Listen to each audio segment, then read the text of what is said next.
Class is about to start for these 40 school kids. Like every week, the teacher starts searching everyone's pockets. This time, he finds something on a little girl. 5 kernels of grain. The teacher snaps and commands the girl to come up front. She has to kneel down on the hard concrete floor. With a wooden stick, he strikes her on the head. Again, and again, and again, and again. Her classmates watch in silence. The beating goes on until the little girl collapses. Afterwards, her classmates carry her home. The same night, she dies. The little girl and the other 39 children are all inmates in one of North Korea's deadliest prison camps, Camp 14. Comparisons have been drawn to the Nazi death camps, to the Soviet Gulag. You know, they're accurate, and in their own way, they're different. A lawless detention facility hidden in the mountains of Kaeshan, a place where people are imprisoned for the crimes of their parents. Once you end up here, you will most likely die here. This is truly a space that is outside humanity, let me say that. Prisoners are forced to work under inhumane conditions. The smallest mistake can cost them their lives. Escape is almost impossible. Only a handful make it out, risking everything on deadly routes. In North Korea, there are several of these death camps, and the regime has kept them a secret for decades. But through the relentless work of human rights organizations, satellite imagery, and reports from survivors, we can have a glimpse at these facilities. Why are people being sent to Camp 14? What does daily life look like inside its walls? What horrors do the inmates face? And how do people actually get out? This is the story of the most horrific prison camp in North Korea.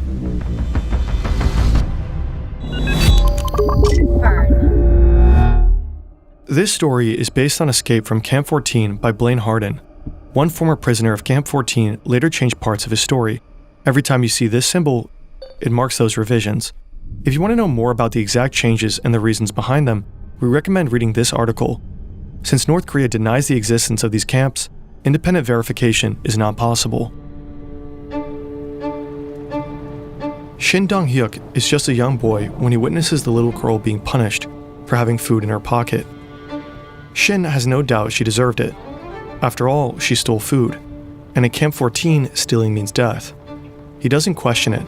He knows nothing else. The camp rules are his reality. Shin was born in Camp 14, but his parents didn't fall in love. They were assigned to each other by prison guards. Intimacy between men and women is strictly forbidden. If a woman becomes pregnant without permission, both she and the baby are shot. In Camp 14, there is only one way to have a child: promotion. Those who work hard, and more importantly, snitch on others, may be granted a reward marriage. This is how Shin Dong-hyuk and his older brother Shin Hee-gyun come into the world. But they don't grow up as a real family. Their mother never talks about the past. Shin has no clue why his parents were imprisoned, and it probably wouldn't matter anyway. It's all about suspicion. You know, you don't have to be an anti-regime character. But if you're suspected of being anti-regime, of being a wrongdoer, a wrong thinker, of having engaged in wrong associations, they will send you to the camp. This is Greg Scarlatoiu. He's president and CEO of HRNK, the Washington-based Committee on Human Rights in North Korea. For years, Greg and his team have been investigating human rights abuses at these camps. Like many others, Shin will most likely stay in Camp 14 for the rest of his life, even though he never committed a crime. This is the house Shin and his mother live in. Along with his mother's promotion came slightly better housing. They share it with 3 other families and sleep on the floor. There is a single light bulb in the kitchen. Electricity works for just 2 hours a day. There's no running water, no furniture, no shower, and barely enough food to survive. The building is part of a model village, one of many.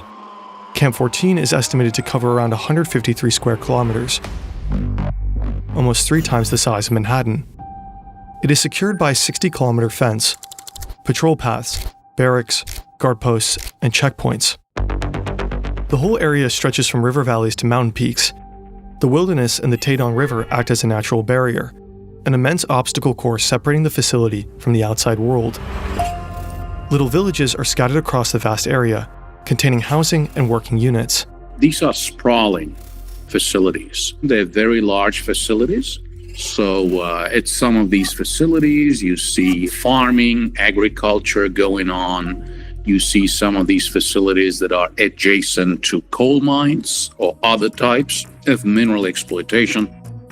Researching and animating topics like these take a lot of time. We worked for months on just this video with the help of more than a dozen people. And this wouldn't be possible without our sponsor, Brilliant. Brilliant is an interactive learning app and the best way to become smarter, quicker. They provide thousands of lessons in math, science, data analysis, AI, programming, and more. You can pick up lessons anytime you want on your phone or computer. This makes learning a part of your everyday life. We really like Brilliant's scientific thinking course. It develops your scientific intuition by exploring the basic principles of physics through playful and interactive puzzles, helping you think like an engineer and see the world in a new way. It's hands-on, efficient, and easy to grasp. To start learning for free, go to brilliant.org/fern, scan the QR code, or click the link in the description. Get a 20% discount on annual premium subscriptions, which gives you unlimited access to everything Brilliant offers. The camp has its own railroad network and generates its own electricity. And it also has a school. This is where Shin goes every day. His teacher wears a guard's uniform, carries a weapon, and teaches obedience above all else. Camp rules are brutal. There are 10 of them. Even the smallest violation can lead to execution. Shin memorizes them all. Rule 1.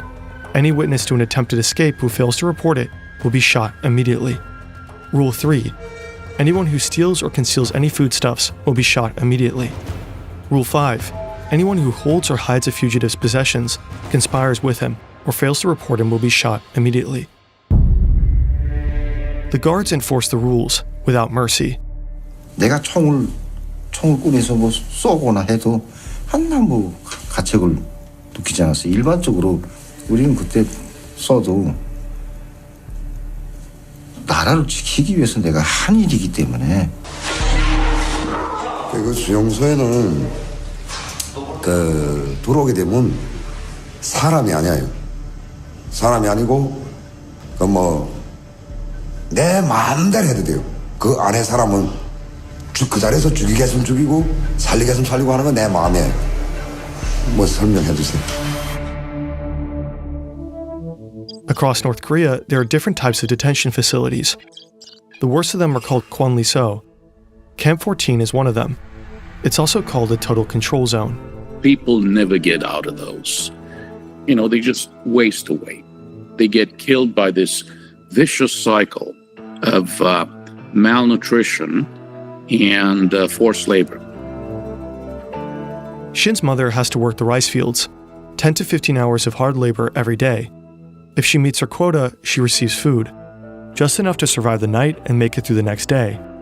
North Korea is all about production targets. If you don't meet them, and probably you will not meet them, you'll get less food, more work, less food, more work, and that's how you waste away and die. That's, the truly tragic story at these camps. From the moment Shin starts school, his life is split between the classroom and hard labor in the coal mine. Long work days are made worse by a constant gnawing hunger. Before school, Shin often eats his mother's portion while she's still out in the fields. She beats him for it, but he does it anyway. To him, she's not a source of love or care. She's a rival in the fight for every meager scrap of food. This is Shin's meal, served 3 times a day for his entire prison life. If he makes a mistake, his portion is cut in half as punishment. Sometimes he and the other inmates catch rats, the only source of meat in Camp 14. For Shin, this isn't as much as a nightmare. It's normal life. He has never seen the world beyond the barbed wire. Unlike this man.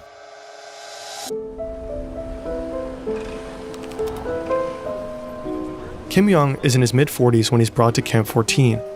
He knows the world outside very well. In fact, he was a high-ranking military officer and vice president of a state-owned company. In his former life, he enjoyed culture, a chauffeur, and all the benefits of being a government employee. Now he's also forced to work in the coal mines. Kim didn't break any laws to get here. His parents did. In North Korea, this form of collective punishment is called yunjoje, guilt by association. Up to 3 generations can be punished for crimes of family members. When Kim was a child, his father and brother were accused of spying for the United States, enough to execute them. After that, Kim was brought to an orphanage under a new name. It took more than 40 years until someone found out about his true heritage. Even Kim himself wasn't aware of the supposed crimes his family allegedly committed. There's absolutely no judicial process. This is extrajudicial punishment. They'll just, take you away in the middle of the night, together with your family members. You just disappear. That's how it goes. 대낮에 잡아가는 건 없어요. 다 밤에 그냥 원래 그냥 어느 순간에 와서 싹 다 쓸어 가고 정치범 수용소에 가서도 그 가족들은 우리가 뭘 잘못해서 왔는지 그걸 모른다는 거죠. Fear is the most powerful tool for prison guards to keep inmates in line. During Kim's time in Camp 14, a total of 25 inmates are executed. One day, he witnesses a fellow prisoner being killed for collecting chestnuts that had fallen from a tree. Kim spends most of his days underground, hours and hours of endless work with no sunlight and no mercy. Kim struggles. He's never faced labor like this before. Mistakes are inevitable, and every one of them is met with the punishment of a guard who never leaves his side. One day, a guard strikes Kim with the butt of his gun till he falls unconscious. For the next 2 days, he only receives half his meals. After more than 2 months of living like this in Camp 14, Kim decides to end it. Following a long day of work, he steps into the elevator of a mining shaft. The metal cage ascends until it reaches a height of around 2,000 feet. He pulls the safety pin, and the elevator falls. But Kim survives, and the vicious cycle goes on. When Shin is about 6 or 7, the camp's borders shift. His village is merged into the neighboring Camp 18, just across the river. It's said to be slightly less brutal than Camp 14, but for Shin, life hardly changes at all. Shin is 15 and has moved out from his mother's home. He now lives with his father. One day, a teacher allows Shin to spend the night at his mother's house, a reward for good behavior. When he arrives, another guest awaits. It's his brother, Shin Hee-gyun. The 21-year-old works at the prison cement factory, a couple of miles away. Shin doesn't like him at all. In the middle of the night, Shin wakes up from his sleep. He hears voices from the kitchen. His brother is talking about escape. His mother seems to support him. Shin's first instinct, he has to report this. He goes to a nearby dorm room and wakes a friend to ask for advice. The friend urges Shin to tell the guards. They go to the school's night guard on duty and report the escape plot. Shin also signs a false police statement, claiming he saw his mother and brother commit murder. This piece of evidence ultimately leads to an execution order. The guards take Shin to an execution site next to the Taedong River. A crowd has gathered to watch. They drag out his mother and his brother. They're killed in front of Shin's eyes.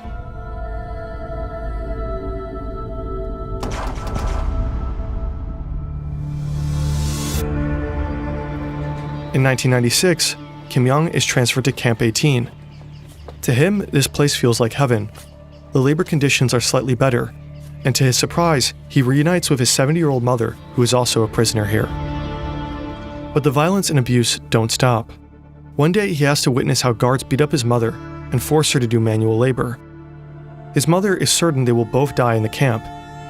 Even though it means risking his life, she urges Kim to leave her behind and escape.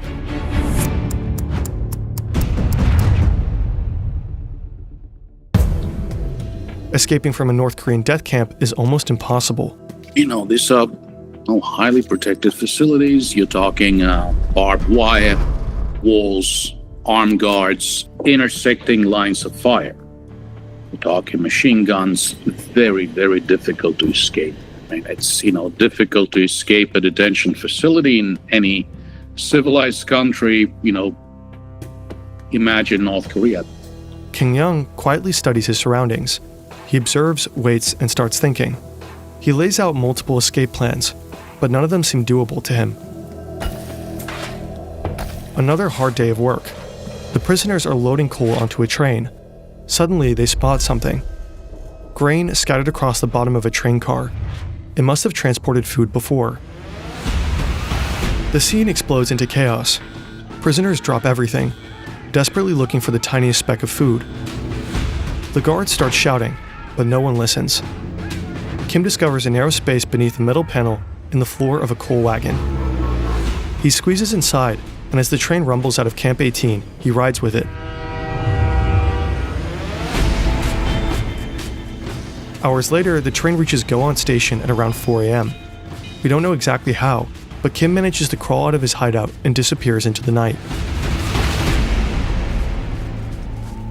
Kim successfully escaped Camp 18, but his path to freedom is still very long. After finding a worker's uniform, he changes clothes and starts a treacherous journey that will take him many months through China and Mongolia to South Korea, where he'll eventually seek asylum. Escaping a prison is one thing. Escaping the country is another. We made a whole video on how to escape North Korea. Link is in the description. Shin also manages to escape from Camp 18 twice, both times by crawling under a fence. Both times he's recaptured. After his second attempt, Shin is sent back to Camp 14 and is thrown into a special detention center, a place with only one purpose: torture. I still have the scars of my torture and the burns. Look at my arms. My arms aren't normal. They are bent and deformed.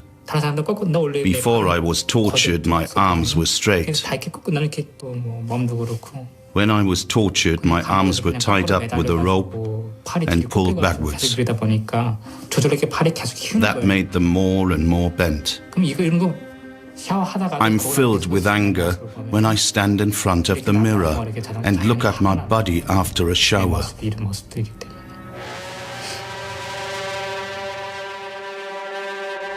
After 4 weeks of torture, he's thrown into a pitch-black cell. No windows and barely enough space to lie down. There he'll spend the next 6 months. After his release, Shin is thrown back to the general prison population. He has to work in the coal mine, the farm fields, and eventually in a garment factory. This is where he meets Park Young-chul, a man unlike anyone Shin has ever seen. Born into an elite family, Park once held a prestigious job and had seen the world beyond North Korea's borders. By then, Shin already knows he's on the execution list. With Park at his side, he begins planning what will be Shin's third and final escape.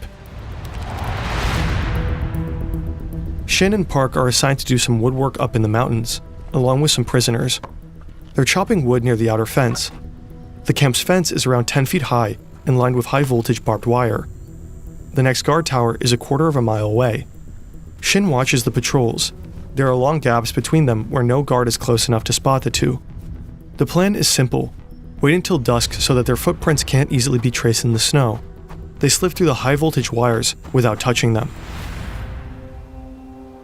As the sun sets, Shin and Park move closer to the fence. They hack branches, pretending to stack wood. Nobody notices them. Park hesitates. Shin's heart races. He grabs Park's hand and they run. Shin slips. Park reaches the fence before him. He tries to squeeze his head between the two lowest wires and hits one of them. Park's body is not moving. The bottom wire bends under his weight, creating a narrow gap. Shin crawls over Park's body. He is almost past the fence when his legs slip, hitting one of the wires.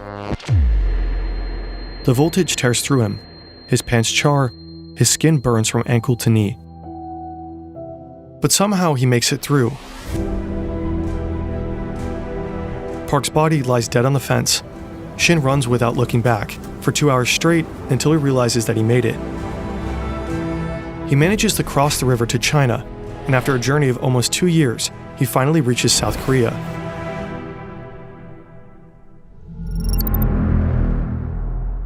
These are all the prison camps that are most likely active in North Korea today. According to Greg Scarlatoiu, the camps are changing, and not for the better. Camps near the border have reportedly been moved further inland, likely to make escape even harder. And some new internal perimeters have appeared, possibly to isolate high-value prisoners. The third development, in terms of infrastructure, evolution and development, has been the creation of watchtowers and what appears to be intersecting lines of fire around the camps. They would be meant to basically exterminate those who attempt to leave those camps. For some camps, evidence is even scarcer. There's one camp that we know very little about, and that's Camp 16, 1-6. That's very close to the Punggye-ri nuclear testing facility. And I've spoken with the South Korean nuclear scientists who said, look, we don't believe that prisoners are used in digging those tunnels for the nuclear tests, but it is very likely that they will be, used and abused while cleaning up after those nuclear tests. The HRNK estimates that up to 120,000 people are currently held in North Korean prison camps. In fact, as a viewer of this video, you might know more about them than most North Koreans ever will. We have to remember that these people are being tortured and maimed today. They were tortured and maimed yesterday, and the same will happen tomorrow. So, I think it's a matter of moral, ethical, religious, and political obligation to continue to maintain our interest in these issues. This is Shin today. He gradually adjusted to a life in society and became a public speaker and advocate for human rights in North Korea. In 2015, Shin Dong-hyuk retracted parts of his story and admitted to changing certain key details in Escape from Camp 14. The book's author published a detailed statement outlining every change Shin had made. According to Shin, some memories were simply too painful and others too shameful to share truthfully at the time. This is a common reaction for victims of torture, who often cope by suppressing or distorting their accounts of what really happened. Greg Scarlatoiu and others believe Shin's changes don't alter the fundamental truth of his reports. Was Shin Dong-hyuk a political prisoner? Yes, 100%. Okay, he spent some time both at Camp 14 and Camp 18, right across the river. Did he witness the execution of his mother and brother? Yes, he did. So the fundamental elements of Shin Dong-hyuk's story did not change. Shin bears the scars, physical and psychological. They leave little doubt about the abuse and torture he endured.